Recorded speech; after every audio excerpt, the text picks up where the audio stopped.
अस्सलामुअलैकुम dear students, school to you YouTube channel में आपका स्वागत है, खैर मकदम है, वेलकम है। डियर स्टूडेंट्स, आज तक हमने क्लास 10th मजमून मराठी अंतर्भारती के 1 से 7 तक के असबाक को पढ़ लिया है। वर्ड्स मीनिंग को हमने लिख लिया है और भावार्थ को हमने समझ लिया है। अगर आपने नहीं समझा है तो आपको अपने गूगल में school2u.blogspot.com इस तरह से टाइप करना है। टाइप करने के बाद इस तरह की वेबसाइट ओपन हो जाएगी। स्कूल टू यू ऊपर लिखा हुआ रहेगा। नीचे ब्लैक कलर की पट्टी में आपको 9th और 10th दिखाई देगा, इस पर क्लिक करना रहेगा। जब नीचे आप स्क्रॉल डाउन करेंगे तो इस तरह का इमेज आपको नज़र आएगा। तमाम असबाक का एक्सप्लेनेशन, तमाम नस्बों का सरल अर्थ, भावार्थ। उसी के नीचे स्टार्ट स्टडी लिखा हुआ रहेगा। इस पर हम जब क्लिक करेंगे तो एक पूरी लिस्ट ओपन हो जाएगी। एक साइड पूरे असबाक के नाम है और उसके आगे उनका सरल अर्थ, सवाल जवाब है। जैसे मान लो आप अनाथांची आई, इसके फुल एक्सप्लेनेशन मुझे देखना है तो इस पर मैं क्लिक करूँगा तो वीडियो ओपन हो जाएगा। उसका सवाल जवाब अगर मुझे देखना रहा तो ये ओपन हो जाएगा। ठीक है, इस तरह से आप पढ़ाई कर सकते हैं। सिर्फ आपको ये पेज है ना अपने पास रख लेना है। 10वीं के मराठी का तमाम सिलेबस आपको इसी पेज पर मिल जाएगा इंशाल्लाह। इसके नीचे मैं बोर्ड्स के पेपर, प्रैक्टिस पेपर, ग्रामर सब डालने वाला हूँ, इसलिए इस पेज को आपको हमेशा सेव रखना है अपने पास। इंशाल्लाह हो सके तो ग्रुप में मैं इसकी PDF भी डाल दूँगा। ठीक है, इस एक पेज से आपके मराठी का पूरा सिलेबस आपके पास सेव रहेगा। शर्त है कि आपके पास ये पेज सेव रहना चाहिए। ठीक है, तो इस तरह से आप पढ़ाई कर सकते हैं। आज हम पढ़ाई करने वाले हैं सायंकाळची शोभा, ये कविता। इसका सरल अर्थ हम देखेंगे। जैसे इस पर आप क्लिक करेंगे तो वीडियो ओपन हो जाएगा, उसमें फुल एक्सप्लेनेशन है जो अभी हम करने वाले हैं। ठीक है, कविता क्रमांक 8, सायंकाळची शोभा यानी शाम की खूबसूरती। सायंकाळ के लिए और एक लफ्ज़ आता है संध्याकाळ, यानी संध्याकाळ और सायंकाळ ये दोनों शब्द समानार्थी शब्द हुए। यहाँ से लेकर यहाँ तक ये आपके कवि भारत तांबे साहब का इंट्रोडक्शन है, ये हम नहीं पढ़ेंगे। यहाँ लिखा हुआ है, आकाशातील सूर्य मावळतीला जाताना पृथ्वीवर दिसणाऱ्या अप्रितम सौंदर्याचे वर्णन कवीने सुबोध भाषेत केले आहे। आकाशातील यानी आसमान में से, सूर्य यानी सूरज, पृथ्वीवर यानी ज़मीन पर, अप्रितम यानी बहुत अलग, सौंदर्य यानी खूबसूरती, वर्णन यानी खुलासा, सुबोध यानी अच्छे। अब इसका मतलब ये हुआ कि आसमान में जब सूरज गुरूब होता है तो ज़मीन पर दिखने वाले बहुत खूबसूरती का खुलासा शायर ने अच्छे अल्फाज में या ज़ुबान में किया है। यानी शाम में जब सूरज गुरूब होता है, ढलता है, उसको बोलते हैं मावळतीला, ये वाला लफ्ज़। तो उस मंज़र को शायर ने बहुत अच्छे अंदाज में बयान किया है, यानी शाम के मंज़र को। कविता को हम एक मरतबा पढ़ लेंगे। पिवळे तांबूस ऊन कोवळे पसरे चौफेर, ओढा नेई सोने वाटे वाहुनिया दूर, झाडांनी किती मुकुट घातले डोकीस सोनेरी, कुरणावर शेतात पसरला गुलाल चौफेरी, हिरवे हिरवे गार शेत हे सुंदर साडीचे, झोके घेते कसे चहूकडे हिरवे गालीचे, सोनेरी मखमली रुपेरी पंख किती कांचे, रंग किती वर तऱ्हे तऱ्हेचे इंद्रधनुष्याचे, अशी अचल फूल पाखरे फुले साडीच जणू फुलती, साडीवर झोपली जणू कपाळण्यात झुलती, झुडकन सुडकन इकडून तिकडे किती दुसरी उडती, हिरे मानके पाचू फुटूनी पंखची गरगरती, पहा पाखरे चारूनी होती झाडावर गोडा, कुठे बुडाला पलीकडील तो सोन्याचा गोळा। अगर आपको एक मरतबा में नज़म पढ़ते नहीं आती है तो वीडियो को आप रिप्ले कर सकते हैं, पीछे जाकर दोबारा शुरू कर सकते हैं। ज़रूरी नहीं कि एक मरतबा में ही आपको पढ़ना आ जाए। कविता को समझने से पहले आपको पढ़ना आना ज़रूरी है। मैं अक्सर कहता हूँ जिसकी रीडिंग फास्ट रहेगी उसको उतनी जल्दी जवाब मिल जाएगा। तो आप वीडियो को बैक करके फिर से देख सकते हैं। हम इसका मतलब समझेंगे, साथ में वर्ड्स मीनिंग भी लिखेंगे। मेरी आपसे रिक्वेस्ट है कि आप वर्ड्स मीनिंग की लिस्ट बना लें। हम छुट्टियों में तो जब पढ़ाई कर रहे हैं तो वर्ड्स मीनिंग अगर हम याद कर लेंगे तो हमको फ़ायदा होगा। जिसको ज़्यादा वर्ड्स मीनिंग याद होंगे वो उतना ज़्यादा अच्छा सवाल जवाब और निबंध लिख पाएगा, पत्र लिख पाएगा। इसमें पहली लाइन है, पिवड़े तांबूस ऊन कौड़े पसरे चौफेर। अल्फाज के मानी, पिवड़े यानी पीले, तांबूस यानी हल्का लाल रंग, ऊन यानी धूप, कौड़े यानी नाजुक, पसरे यानी फैलना और चौफेर यानी चारों तरफ। ओढ़ा नेई सोने वाटे वाहुनिया दूर। ओढ़ा यानी चश्मा, सोने यानी सोना, वाहुनिया यानी बहाकर। अब इसका मतलब शायर इसमें कह रहा है कि पीले हल्के लाल रंग की नाजुक धूप चारों तरफ फैली हुई है और चश्मा उस सोने को अपने साथ दूर बहाकर लेके जा रहा है, ऐसा लग रहा है। ये इसका तो लफ्ज़ी मानी हो गए। अब इसका हम खुलासा कैसे करेंगे कि शायर कहता है कि शाम के वक्त में जो पीले हल्के लाल रंग की नाजुक धूप चारों तरफ फैली हुई होती है, वो पीले रंग की सुनहरे रंग की धूप जब चश्मों पे पड़ती है, वो चश्मे बहते हुए पानी के साथ ऐसा लग रहा है कि वो चश्मे सोने को अपने साथ बहाकर लेके जा रही है। ये इसका खुलासा हो गया। नेक्स्ट लाइन देखो, मैं आपको डीप में नहीं बता रहा हूँ, ठीक है? आप कंफ्यूज बिल्कुल नहीं होना है। शॉर्ट में और आसान में तर्जुमा आपको बता रहा हूँ। झाडांनी किती मुकुडघातले डोके सोनेरी, कुरणावर शेतात पसरला गुलाल चौफेरी। अब इसमें मुकुट यानी ताज, डोके से यानी सर में, सुनहरी यानी सुनहरी, कुरन एक तरह का हिस्सा होता है जिसमें स्पेशल घास उगाई जाती है, गुलाल यानी गुलाबी रंग की जो गुलाल आता है, चौफेरी यानी चारों तरफ, पसरला यानी फैला हुआ। अब इसका लफ्ज़ टू लफ्ज़ मतलब हम समझेंगे। झाडांनी किती मुकुट घातले, दरख्तों ने कितने ताज पहने हुए, डोके सोनेरी अपने सर पर सुनहरे रंग के ताज, कुरणावर शेतात पसरला और घास पर खेतों में फैल गया है गुलाल चौफेरी, गुलाल चारों तरफ फैल गया है। यानी क्या बोल रहे हैं वो कि दरख्तों ने सुनहरे रंग के ताज अपने सरों पर पहने हुए हैं और घास जो खेत में है उस पर गुलाल फैल गया है। ये इसका लफ्ज़ी मानी हुआ।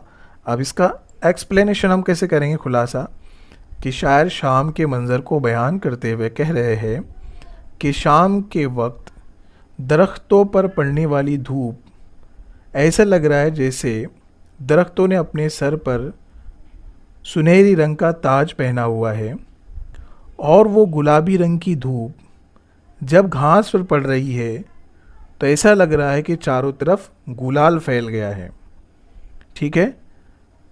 नेक्स्ट, हिरवे हिरवेगार शेत हे सुंदर साडीचे, झोके घेते कसे चहूकडे हिरवे गालीचे। हिरवे हिरवेगार यानी हरे भरे, साडीचे यानी चावल की फसल के खेत या चावल की फसल के, झोके यानी झूले, चहूकड़े यानी चारों तरफ, गालीचे यानी गालीचे जो घर में बिछाने का आता है मखमली वो। अब इसका लफ्ज़ ब लफ्ज़ तर्जुमा हम समझेंगे। हिरवे हिरवेगार शेत है सुंदर साड़ीचे, हरे भरे खेत ये खूबसूरत चावल की फसल के, झोंके घेते कसे झूला देखो कैसे लेते हैं, चहूकड़े हिरवे गालीचे चारों तरफ हरे भरे गालीचे। यानी वो क्या कहना चाहते हैं कि चावल की फसल है जो हरी भरी है और बहुत खूबसूरत दिखाई दे रही है और ऐसा लग रहा है जैसे वो झूला ले रही है, यानी डुल रहे हैं, चारों तरफ हिरवे गालीचे, चारों तरफ हरे भरे गालीचे। अब इसका हम खुलासा कैसे बयान करेंगे? ये तो लफ्ज़ तर्जुमा हुआ है। तो शायर शाम के मंज़र को बयान करते हुए कहता है कि चावल की फसल जो हरी भरी है और बहुत खूबसूरत नज़र आ रही है, वो फसल ऐसे लग रही है जैसे झूला झूल रही है और चारों तरफ हरे भरे गालीचे बिछे हुए हैं। ये इसका खुलासा हुआ। अब नेक्स्ट, सोनेरी मखमली रुपेरी पंख किती कांचे, रंग किती वर तऱ्हे तऱ्हेचे इंद्रधनुष्याचे. सुनहरी यानी सुनहरी, मखमली, रुपेरी यानी चंदेरी चांदी जैसी, पंख यानी पंख, किती कांचे यानी कितने सारों के, तरह तरह यानी अलग अलग जुदा जुदा, इंद्रधनुष यानी कौसे कज़ा. अब इसका वर्ड टू वर्ड मीनिंग कैसे निकालेंगे हम कि सुनहरी और मखमली और चंदेरी पंख कितने सारे परिंदों के हैं, कितने सारे अलग अलग रंग इंद्रधनुष यानी कौसे कज़ा के जैसे आसमान में दिखाई दे रहे हैं. इसका लफ्ज़ लफ्ज़ तर्जुमा हुआ. अब खुलासा कैसे बयान करेंगे कि शायर कह रहा है कि सुनहरी रंग का, मखमली रंग के, चंदेरी रंग के आसमान में पंख कितने सारे परिंदों के नज़र आ रहे हैं. ऐसा लग रहा है जैसे आसमान में अलग अलग रंग के इंद्रधनुष यानी कौसे कज़ा उमट गए हैं. ये इसका खुलासा हुआ. अशी अचल फूल पाखरे फूले साडीच जणू फुलती, साडीवर झोपली जणू का पाडण्यात झुलती. अचल यानी कायम, एक जगह पर रहने वाली, फूल पाखरे यानी तितलियाँ, फूले यानी फूल, साड़ी यानी आगे इससे पहले भी मैंने आपको बताया चावल की फसल, जनु यानी जैसे, झोपली यानी सो गई, पालना यानी झूला, झुलती यानी झूलना. अशी अचल फूल पाखरे, ऐसे हमेशा कायम रहने वाली तितलियाँ और फूल, ऐसा लग रहा है जैसे चावल की फसल पर वो फूल रही है यानी खिल रही है, चावल की फसल पर वो सो गई है या फिर झूला झूल रही है. यहाँ पर मुराद है वो परिंदे जो उस पर बैठ जाते हैं. तो क्या बोल रहे हैं, ऐसे फूल तितलियाँ ऐसा लग रही है जैसे वो उस पर खिल गई है. चावल की धान पर जो बैठती है तो ऐसा लग रहा है कि उसी में वो खिल गई है. ऐसा लग रहा है जैसे वो सो गई है या फिर झूले में झूल रही है. ये इसका लफ्ज़ ब लफ्ज़ तर्जुमा हुआ. खुलासा में से बयान करेंगे कि शायर शाम के मंज़र को बयान करते हुए कहता है कि जब तितलियाँ चावल की फसल पर बैठती है ऐसा लग रहा है जैसे वो उसी फसल पर खिल गई है और वो चावल की फसल पर सो गई है या फिर वो झूला झूल रही है, ऐसे शायर को लग रहा है. नेक्स्ट, झुडकन सुडकन इकडून तिकडे किती दुसरी उडती, हिरे मान के पाचू फुटोनी पंखची गरगरती. झुडकन सुडकन यानी जल्दी जल्दी, इकडून तिकडे यानी इधर उधर, हीरे यानी हीरे, मान के यानी मोती, पाचू एक कीमती पत्थर का नाम, फुटूनी है फूट कर, पंख यानी पंख, गरगरती यानी फिरना. अब इसका वर्ड टू वर्ड मीनिंग कैसे निकालेंगे हम. झुडकन सुडकन इकडून तिकडे किती दूसरी उड़ती, देखो परिंदे जल्दी जल्दी इधर से उधर की तरफ कैसे उड़ते हैं. हीरे मान के पाचू फुटूनी पंखची गरगरती, ऐसा लगता है जैसे हीरे मोती और पत्थरों को पंख फूट गए हैं और वो घूम रहे हैं, फिर रहे हैं. अब इसका एक्सप्लेनेशन हम कैसे करेंगे. शायर शाम के मंज़र को बयान करते हुए कह रहा है कि देखो परिंदे जल्दी जल्दी इधर से उधर कैसे उड़ रही है, एक तरफ से दूसरी तरफ कैसे उड़कर जा रही है. ऐसा लग रहा है जैसे हीरों को, मोतियों को और कीमती पत्थरों को पंख फूट गए हैं और वो घर घर फिर रहे हैं. ये इसका एक्सप्लेनेशन हुआ. आखिरी 2 लाइन बची है. पहा पाखरे चरुनी होती झाडावर गोळा, कुठे बुडाला पलीकडील तो सोन्याचा गोळा. पहा यानी देखो, चरून यानी चारों तरफ से, गोळा यानी जमा होना, कुठे यानी कहाँ, पलीकडील यानी उस तरफ का, सोन्याचा गोळा यानी सोने का गोला. अब इसका वर्ड टू वर्ड मीनिंग कैसे निकालेंगे. पहा पाखरे चरुनी होती झाडावर गोळा, देखो परिंदे चारों तरफ से आकर दरख्त पर जमा होती है, कुठे बुडाला पलीकडील तो सोन्याचा गोळा, अब वो कहाँ पर चला गया है, डूब गया है वो सोने का गोला. और फिर क्वेश्चन मार्क है, प्रश्न चिन्ह है. अब इसका एक्सप्लेनेशन हम कैसे करेंगे. शायर कहता है कि देखो जो परिंदे हैं चारों तरफ से जमा होकर, चारों तरफ से आकर दरख्त पर जमा होती है, पता नहीं उस तरफ का जो सोने का गोला है यानी मुराद सूरज है वो अब कहाँ डूब गया है. ये इस नज़म का खुलासा है.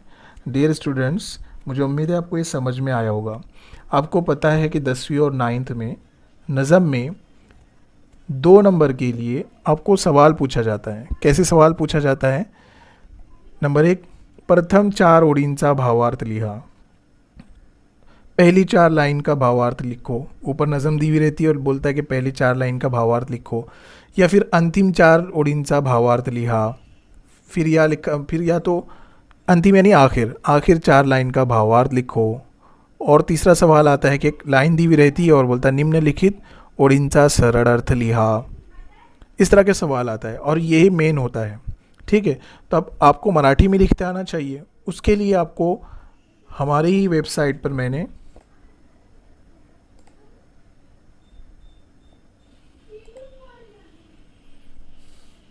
अब उसका भावार्थ मराठी में लिखना होता है लाइन का। तो हर 2-2 लाइन का मैंने भावार्थ लिखा हूँ। मेरे वीडियो पर से जो मैं आपको बता रहा हूँ यहाँ से भी याद कर सकते हैं, लिख सकते हैं, या फिर वेबसाइट पर जाकर आपको ऐसा लिखा हुआ रहेगा सायंकाळची शोभा। इसके नीचे लिखा हुआ रहेगा आगे पढ़े। इस पर हम जैसे ही क्लिक करेंगे तो इसका पूरा भावार्थ ओपन हो जाएगा। पहली लाइन है, पिवळे तांबूस ऊन कवडे पसरे चौफेर ओढे नेई वाटे वाहुनिया सोने वाटे वाहुनिया दूर। ये पहली लाइन।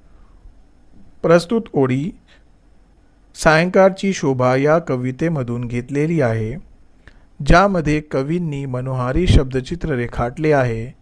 सदर ओळींमध्ये कवि सांगित इच्छितो की, ये जो ब्लैक कलर में मैंने लिखा ना, ये आपका मसाला है। जब भी आपको भावार्थ लिखने की ज़रूरत पड़े तो ये मसाला शुरुआत में डाल दो। ये किसी भी तरह के भावार्थ में फिट हो जाता है। अब इसका मतलब कैसे होता है? प्रस्तुत ओळी, दी गई लाइन खोप्यामधी सायंकाळची शोभा इस नज़म में से लिया गया है। अब इसका मतलब क्या होता है? प्रस्तुत ओळी, दी गई लाइन सायंकाळची शोभा या कवितेमधून घेतलेली आहे। सायंकाळची शोभा इस नज़म में से ली गई है, ज्यामध्ये कवींनी मनोहारी शब्दचित्र रेखाटले आहे, जिसमें शायर ने दिल लुभाने वाले लफ्जी तस्वीर खींचा है।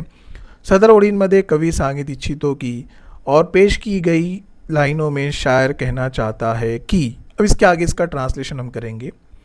ये आपका मसाला इतना फिक्स है आपके पास। ओके, तो अब याद कर लेंगे। मैं बार बार नहीं बताऊंगा आपको, ये चीज़ आगे नहीं मिलेगी आपको। अब ये याद कर लेंगे तो हर भावार्थ में आपको शुरुआत इससे ही करना है कि शायर कहना चाहता है कि। फिर उसके आगे हम लिखेंगे इसका मतलब, पिवळसर लालसर, पीला और लाल रंग का, कोडे ऊन चहूकडे पसरले आहे, नाजूक धूप चारों तरफ फैली हुई है, ओढ्यातील प्रवाही पाण्यावर और चष्मे में बहते हुए पानी पर ऊन पडल्यामुळे असे वाटते कि, धूप पड़ने की वजह से ऐसा लगता है कि ओढ़ा जणू सोने लांब वाहून नेता है, वो चश्मा सोने को लंबा या दूर बहाकर लेके जा रहा है। ये 2 लाइन का मतलब हुआ। ठीक है, नेक्स्ट। झाडांनी किती मुकुट घातले डोके सोनेरी, कुरणावर शेतात पसरला गुलाल चौफेरी। अब इसका भावार्थ और सरळ अर्थ क्या रहेगा? झाडांच्या शेंड्यावर सोनेरी किरणे पडल्यामुळे असे वाटते की झाडांनी डोक्यावर सोनेरी मुकुट घातले आहेत आणि रानाच्या गवतावर चहूकडे गुलाल पसरला आहे। दरख्तों के शेंडे यानी नोक पर ऊपर सोनेरी किरण पड़ने की वजह से ऐसा लगता है कि दरख्तों के सर पर सुनहरे रंग के ताज पहने हुए हैं और खेतों में घास पर चारों तरफ गुलाल फैला हुआ है। ये इसका मतलब है। शॉर्ट और स्वीट मतलब है, ज़्यादा टेंशन नहीं लेने का, लंबा चौड़ा नहीं लिखने का, क्योंकि अभी तो हमें 2 लाइन का लिख रहे हैं। आपको 4 लाइन के लिखने के लिए आ गया तो 2 और 2 4, और थोड़ा बहुत मसाला हमने अगर डाला तो कितने बड़ा जवाब हो जाता है। ठीक है, उसके बाद की लाइनें, हिरवे हिरवेगार शेत हे सुंदर साडीचे, झोके घेते कसे चहूकडे हिरवे गालीचे। अब इसका ट्रांसलेशन एक्सप्लेनेशन कैसे होगा? सरळ अर्थ, हिरवेगार भाताचे शेत, भात यानी चावल, हरे भरे चावल के खेत खूब सुंदर दिसते आहे, बहुत खूबसूरत दिखाई दे रहे हैं, त्यामुळे ही हिरवी भाताची शेते जणू झोके घेणारे हिरवे गालीचेच आहेत। उसकी वजह से ये हरे भरी खेत, चावल के खेत ऐसा लग रहा है जैसे वो झूला लेने वाले गालीचे ही है। उसके बाद की 2 लाइन, सोनेरी मखमली रुपेरी पंख किती कांचे, रंग किती वर तरे तरेचे इंद्रधनुष्याचे। अब इसका भावार्थ हुआ, सोनेरी मखमली चंदेरी निरनिराळ्या रंगाचे पंख फडवीत फुलपाखरे शेतावर भिरभिरीत आहेत। सुनहरे और मखमली और चंदेरी अलग अलग रंग के पंख फड़फड़ कर रहे हैं और खेतों में तितलियां घूम रही है। तसेच उसी तरह से इंद्रधनुष्यासारखे निरनिराळ्या रंगाचे पंख फडकवीत फुलपाखरू भिरभिरत आहे। कौसे कजा की तरह अलग अलग रंग के पंख तितलियां फड़फड़ाकर घूम रही है। उसके बाद की 2 लाइन, अशी अचल फूल पाखरे फुले साडीच जणू फुलती, साडीवर झोपली जणू का पाडण्यात झुलती। अब इसमें शायर, इसका ये भावार्थ है। शायर कह रहा है, फूल पाखरे भाताच्या शेतावर अशी भिरभिरत आहे की जणू ती भाताची फुलेच आहेत। तसेच असे वाटते की भाताच्या शेतावर फुलपाखरांची फुले झोपलीत व पाळण्यात झुलत आहेत। इसमें शायर क्या कह रहा है, फूल पाखरांचे भाताच्या शेतावर अशी भिरभिरत आहे। फूल पाखरे यानी तितलियाँ चावल की खेत पर ऐसी घूम रही है जैसे चावल की फूल ही है। तितलियाँ ऐसी लग रही है जैसे चावल के फूल ही है। उसी तरह से ऐसा लग रहा है जैसे चावल की खेत पर तितलियाँ और फूल सोई हुई है या फिर वो झूले में झूल रही है। उसके बाद की लाइन, झुडकन सुडकन इकडून तिकडे किती दूसरी उडती, हिरे मान के पाचू फुटूनी पंखची गरगरती। अब इसका ट्रांसलेशन हुआ, एक्सप्लेनेशन यानी भावार्थ सरल अर्थ हुआ, सुडकन इकडे तिकडे यानी जल्दी जल्दी इधर उधर उड़नारी उड़ने वाली, भिरभिरनारी ही कितीतरी दूसरी फूलपाखरे और जल्दी जल्दी घूमने वाली ये दूसरे बहुत सारी तितलियाँ उड़ रही है। त्यांचे पंख म्हणजे जणू हीरे और उनके पंख जैसे लग रहा है जैसे हीरे, मन के यानी मोती, पाँचू यानी कीमती पत्थर गरगर करते हुए आसमान में घूम रहे हैं, ऐसा उनको लग रहा है। आखिरी 2 लाइन का एक्सप्लेनेशन यानी भावार्थ है, पहा पाखरे चारुनी होती झाडावर गोळा, कुठे बुडाला अली पलीकडील तो सोन्याचा गोळा। इसका मतलब हुआ, पक्षी दिवसभर चारा पाणी घेऊन संध्याकाळच्या वेळी आता विसावा घेण्यासाठी झाडांवर गोळा झाले आहेत। परिंदे दिन भर चारा पानी करने के बाद शाम के वक्त में आराम करने के लिए दरख्तों पर जमा हो गए हैं। आरामाची वेळ झाली आहे हे सुंदर दृश्य निर्माण करणारा तो सोन्याचा गोळा म्हणजे सूर्य कुठे बुडाला आहे हे कळत नहीं। अब आराम का वक्त हो गया है और ये खूबसूरत नज़ारा पैदा करने वाला वो सोने का गोला यानी सूरज कहाँ डूब गया है पता नहीं है। ये आपको याद करना ही है। याद करने से मुराद आपको समझना है और समझकर लिखना है, क्योंकि ये 2 नंबर के लिए पूछा जाता है।